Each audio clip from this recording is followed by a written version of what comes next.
श्री शिवाय नमस्तुभ्यम। हर हर महादेव। आप सबको बताया कि सावन का बहुत ही पवित्र सा महीना शुरू हो चुका है और आज की जो वीडियो बहुत ही महत्वपूर्ण है जो आपके लिए है।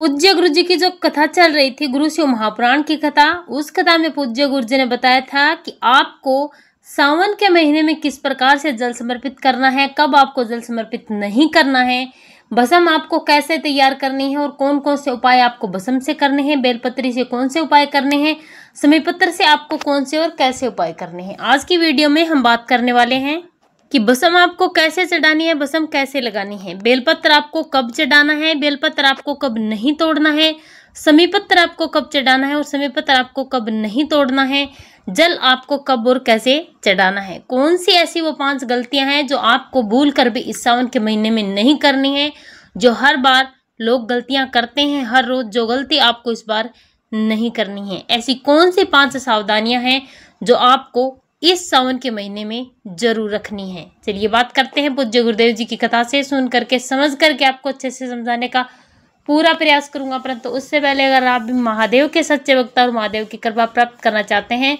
तो चैनल को सब्सक्राइब करके कमेंट बॉक्स में हर हर महादेव जरूर लिखें। चलिए बात करते हैं सबसे पहले बेलपत्री की। तो पूज्य गुरु जी ने बताया कि जब भी आप बेलपत्री तोड़ने जाते हैं तो आपको सिर्फ और सिर्फ बेलपत्री की पत्ती तोड़नी है, आपको पूरी डाली नहीं तोड़नी है। आप सबको पता है कि सावन के महीने में देवादिदेव महादेव और माँ पार्वती बेलपत्री के वृक्ष में निवास करते हैं, इसीलिए आपको इस देव वृक्ष की डाली भूल कर भी नहीं तोड़नी है, मात्र आपको पत्ती तोड़नी है। अगर आपको कहीं पर भी बेलपत्री की पत्तियां नहीं मिल पाती है, बेलपत्री नहीं मिल पाती है, तो आप शिवलिंग पर चढ़ी हुई बेलपत्री को धो कर भी उपयोग में ला सकते हैं। पूज्य गुरु जी ने बताया कि बेलपत्री आपको कुछ विशेष दिनों में नहीं तोड़नी चाहिए। वो दिन कौन से हैं? आपको चतुर्थी तिथि पर बेलपत्री नहीं तोड़नी है, अष्टमी पर नहीं तोड़नी है, आपको द्वादशी तिथि के दिन नहीं तोड़नी है, शिवरात्रि, प्रदोष, इसी के साथ पूर्णिमा के दिन भी आपको बेलपत्री नहीं तोड़नी है। साथ ही साथ सोमवार के दिन भी आपको बेलपत्री नहीं तोड़नी है। अगर आप इन दिनों में बेलपत्री तोड़ते हैं तो आपको गंभीर दोष लगता है, इसीलिए आप भूल कर भी बेलपत्री इन दिनों में ना तोड़ें। इसके अलावा पूज्य गुरु जी ने बताया कि आप समीपत्र से भी सावन के महीने में उपाय करते हैं। बहुत सारे ऐसे उपाय हैं जो समीपत्र से किए जाते हैं। समीपत्र दशमी तिथि के दिन भगवान महादेव पर चढ़ाया जाता है।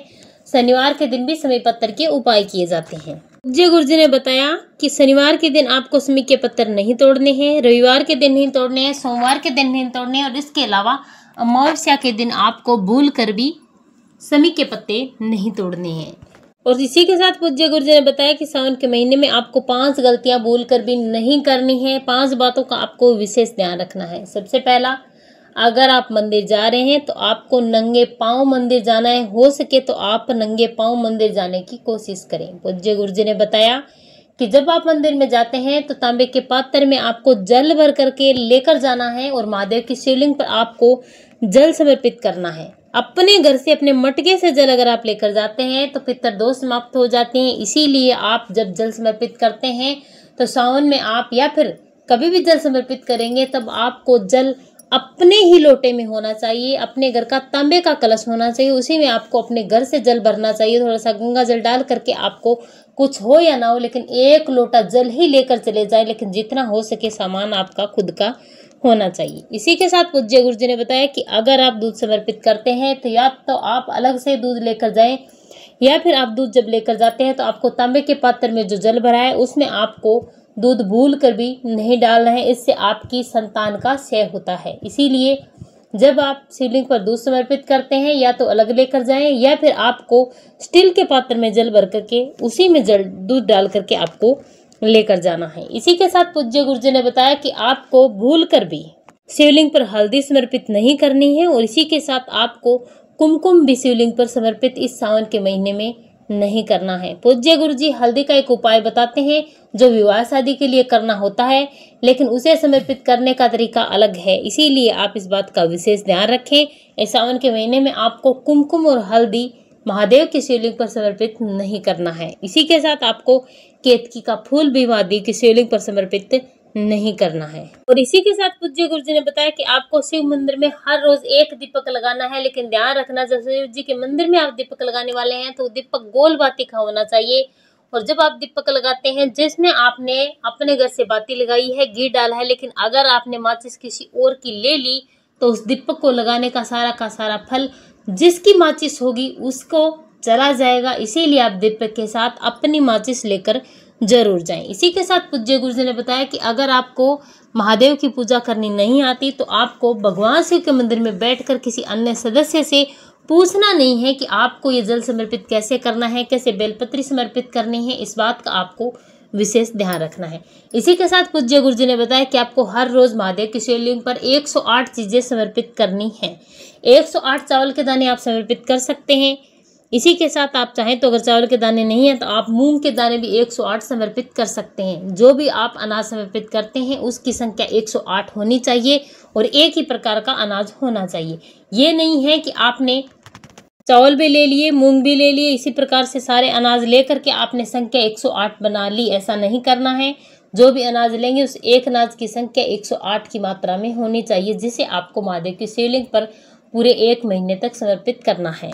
और इसी के साथ पूज्य गुरु जी ने बताया कि जब आप महादेव की शिवलिंग पर नारियल समर्पित करते हैं तो आपको भूल कर भी कटा फटा या फिर टूटा हुआ नारियल आपको या तोड़कर नारियल समर्पित नहीं करना है।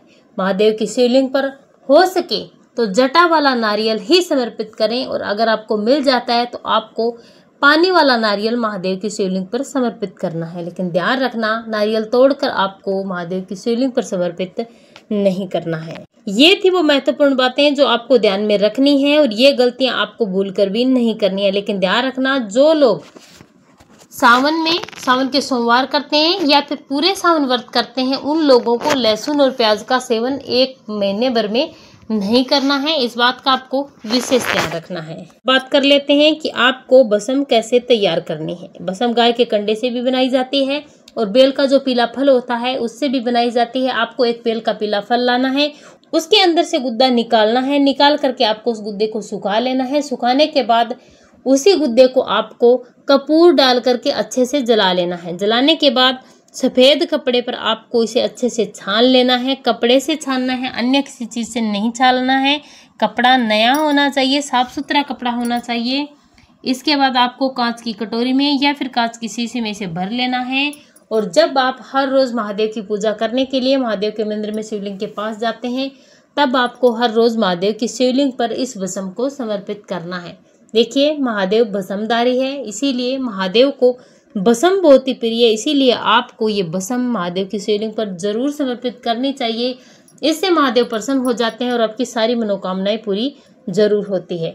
भस्म अलग अलग उपायों के लिए अलग अलग तरीके से समर्पित की जाती है। आपकी परेशानी के हिसाब से भस्म का उपाय अलग अलग किया जाता है, लेकिन आपको कंफ्यूज होने की जरूरत नहीं है। अगर आपकी कोई मनोकामना है काफी लंबे समय से अधूरी पड़ी है, पूरी हो ही नहीं पा रही है, आपने सब कुछ करके देख लिया, तो इस भस्म को तैयार करना है। इस भस्म का बहुत ही बड़ा महत्व है और महादेव की शिवलिंग पर हर रोज आपको इस भस्म को समर्पित करना है।